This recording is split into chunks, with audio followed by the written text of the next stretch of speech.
Hey, thanks for tuning in. In this video, we're going to talk about, is eye for an eye figurative?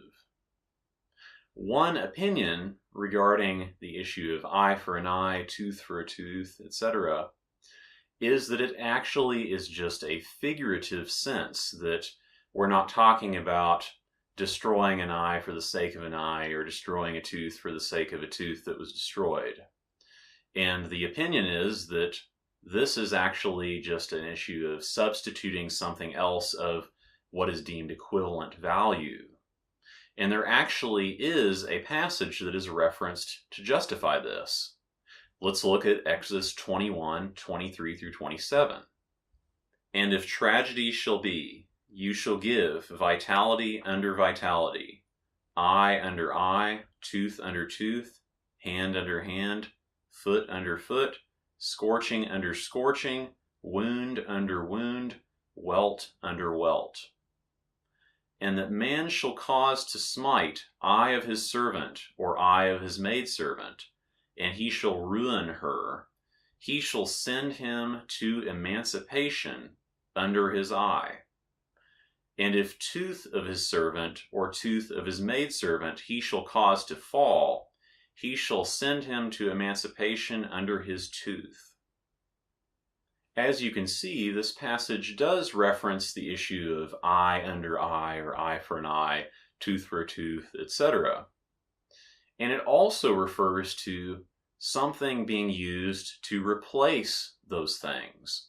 Something being used in the case that a servant's eye is being struck, that they are allowed to just go free instead of someone else's eye being destroyed as a result.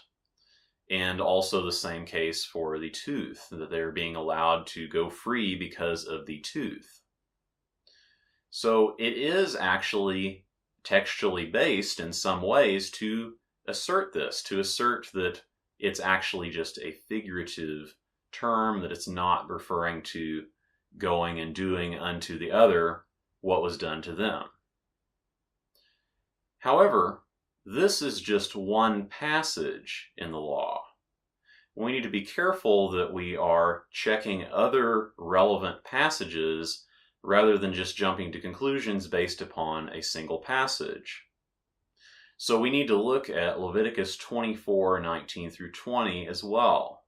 And man that shall give blemish in his companion, as which he did, so shall be done to him. Break under break, eye under eye, tooth under tooth, as which he shall give blemish in human, so he shall be given in him.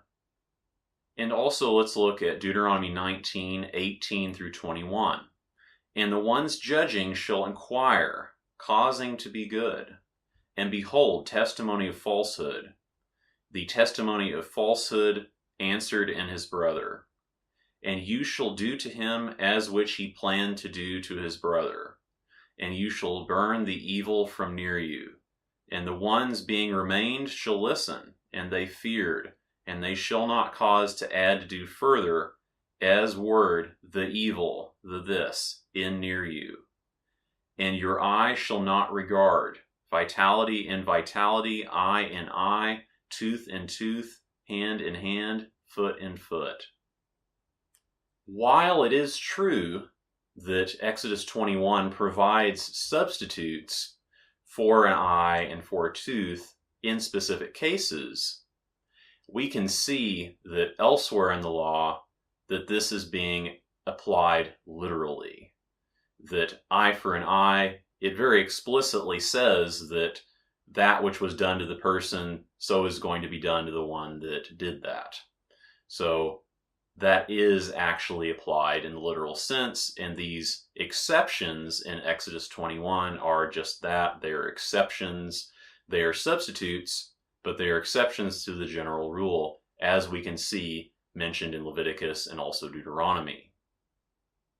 And of course, this is obviously in reference to judgment made by the Torah legal system, the actual judges making this judgment. This is not a suggestion on how to conduct your personal life. This is not a suggestion on how we are to just enact our own justice. There is still this legal system that is being worked through. It's not just for a person to take into their own hands. So it is applied in this literal sense, even though we have exceptions in Exodus 21. And in some ways, this should be a word of caution, in my opinion. It should be a word of caution because it can be easy sometimes to notice something in the law. Say we're reading through Exodus 21. We might notice this passage, and we might look into it and think, oh, well, maybe it is just figurative in this case. But if we don't check all of the other relevant passages, we may come to an erroneous conclusion. And at worst case, we may decide to change our opinion on the law as a result of seeing one verse. We may change our previous opinion that was actually based upon other verses that we forgot about. And then we may think, oh, well, I guess I can go do this thing that I wasn't doing before, depending upon what the command is. And so we may end up violating the law if we're not careful before we make a reassessment of our previous opinions. So there's nothing wrong in changing your opinion, obviously, if we are considering the totality of the text, if we are considering any other relevant commands. So eye for an eye, it can be figurative in some cases, but in general, it is not. Thanks for watching. Feel free to check out some of my other videos on other Torah issues, and be sure that you stay in touch so we can continue this discussion. Thanks for watching. Remember the commands. Shalom.